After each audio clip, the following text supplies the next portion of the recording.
IT job కోసం try చేస్తున్నారా? Coding tutor లో ట్రైనింగ్ తో పాటు స్టైఫండ్ అండ్ 100% జాబ్ గ్యారంటీ. నమస్తే, నేను Keshav. Welcome to Suman TV. Andhra Pradesh, Telangana రెండు రాష్ట్రాలని వర్షాలు ముంచెత్తుతున్నాయి. మరోవైపు వరద ముంపు భయపెట్టిస్తోంది.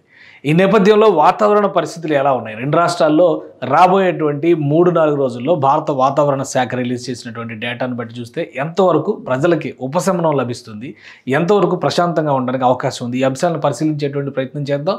గత 4-5 రోజులుగా రెండు రాష్ట్రాలని వర్షాలు అతలాకుతలం చేస్తున్నాయి. మరోవైపు కృష్ణానది, దాని ఉపనదుల్లో పెరుగుతున్నటువంటి వరద ఉధృతి విజయవాడ మహానగరంతో పాటు ఖమ్మం, వరంగల్, అలానే పశ్చిమ గోదావరి జిల్లాలోని కొన్ని ప్రాంతాలు, మరోవైపు నల్గొండ జిల్లాలో ఉన్నటువంటి కొన్ని ప్రదేశాలు విపరీతమైనటువంటి ఇబ్బందుల పాలవుతున్నటువంటి పరిస్థితి ఉంది. ఒక్క విజయవాడ మహానగరంలోనే దాదాపు 4 లక్షల మంది వరద ముంపు బారిన పడ్డారు. 2,60,000 మందిని ప్రభుత్వం సురక్షిత ప్రాంతాలకు తరలించింది. ఈ నేపథ్యంలో మరిన్ని వర్షాలు పడితే రెండు రాష్ట్రాల్లోనూ, ముఖ్యంగా సరిహద్దు జిల్లాల్లో ఉన్నటువంటి ప్రజలు, రెండు రాష్ట్రాల సరిహద్దు జిల్లాల్లో ఉన్నటువంటి ప్రజలు అతలాకుతలం అయ్యేటువంటి పరిస్థితి ఉంది. అయితే ఒక శుభవార్త ఆంధ్రప్రదేశ్ ప్రజలకు సంబంధించినంత వరకు ఒక 3 రోజుల పాటు ఉపశమనం అయితే లభిస్తోందని భారత వాతావరణ శాఖ తెలియజేస్తుంది. దీనికి సంబంధించినటువంటి డేటాను రిలీజ్ చేసింది.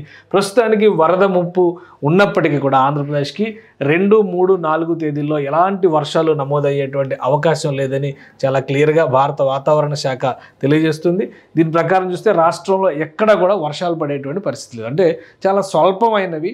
అలానే విజయవాడ, ఈ పరిసర ప్రాంతాల్లో కొంతవరకు మేఘావృతమైనటువంటి వాతావరణం ఉండే అవకాశం ఉంది, కానీ వర్షాలు పడడానికి ఉన్నటువంటి అవకాశాలు చాలా తక్కువగా కనిపిస్తున్నాయి. ఈ నేపథ్యంలో ఆంధ్రప్రదేశ్లో కొంతవరకు ఉపశమనం అయితే కనిపిస్తుంది. ఇక తెలంగాణ పరిస్థితి కనుక మనం ఒకసారి గమనించి చూస్తే తెలంగాణలో హైదరాబాద్, రంగారెడ్డి పరిసర ప్రాంతాల్లో కొంత వర్షం పడేటువంటి అవకాశం ఉంది. ఎల్లో అలర్ట్ ఉంది మొత్తం అన్ని చోట్ల కూడా. ఒక నిజామాబాద్ జిల్లాలో మాత్రం పెద్దగా వర్షాలు ఈసారి ఆరెంజ్ అలర్ట్ ఉంది, వర్షాలు పడేటువంటి అవకాశం ఉంది. అది కూడా కేవలం 2వ తేదీన మాత్రమే. 3వ తేదీకి పరిస్థితిని కనుక చూస్తే రాష్ట్రంలో దక్షిణ ప్రాంతంలో, అంటే హైదరాబాద్, మహబూబ్ నగర్, రంగారెడ్డి జిల్లా, అలానే మెదక్ జిల్లా పరిసర ప్రాంతాల్లో వరకు వర్షం పడేటువంటి అవకాశాలు చాలా తక్కువగా ఉన్నాయి. కానీ ఉత్తర తెలంగాణ, తూర్పు తెలంగాణలో మాత్రం వర్షాలు బెడద ఇంకా కొనసాగుతూనే ఉంటుంది. సో ఇవి రెండు రాష్ట్రాలకు సంబంధించి వాతావరణ శాఖ ఇచ్చినటువంటి అప్డేట్స్. కానీ తెలంగాణలో రెండు వైపులా ఏర్పడినటువంటి, ఇటు ఆంధ్రప్రదేశ్లో బంగాళాఖాతంలో ఏర్పడినటువంటి అల్పపీడనం వాయుగుండంగా మారడం, మరోవైపు పశ్చిమ తీరంలో ఏర్పడినటువంటి తుఫాన్, వీటి ప్రభావం వల్ల తెలంగాణలో మాత్రం 2-3 రోజుల పాటు చాలా చోట్ల వర్షాలు పడేటువంటి అవకాశం ఉంది.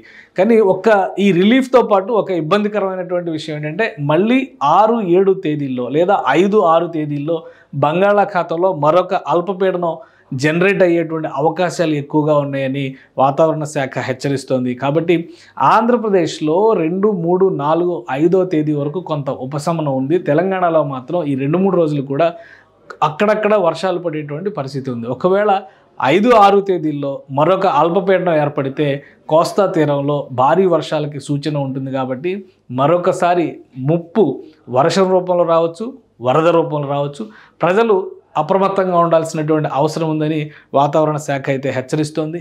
ఇప్పటివరకు భారత వాతావరణ శాఖ ఇచ్చినటువంటి అనేక హెచ్చరికల్ని ఆ స్థాయిలో వర్షాలు పడవలే అనేటువంటి నిర్లక్ష్యంతోనే ప్రజలు కానీ, కొన్ని చోట్ల ప్రభుత్వ యంత్రాంగం కానీ కొంత అప్రమత్తతను తగ్గించుకున్నటువంటి నేపథ్యంలోనే ఈ వరదల ముప్పు మరింత భయపెట్టింది. కాబట్టి రాబోయేటువంటి వారం రోజులు కూడా మరింత అప్రమత్తంగా ఉండాల్సినటువంటి అవసరం తెలుగు రాష్ట్రాల ప్రజలకి చాలా స్పష్టంగా కనిపిస్తోంది.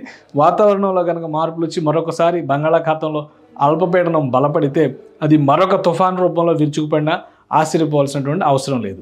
సుమన్ టీవీలో మీ పర్సనల్ అండ్ బిజినెస్ ప్రమోషన్స్ కోసం కింది నెంబర్కి కాంటాక్ట్ చేయండి.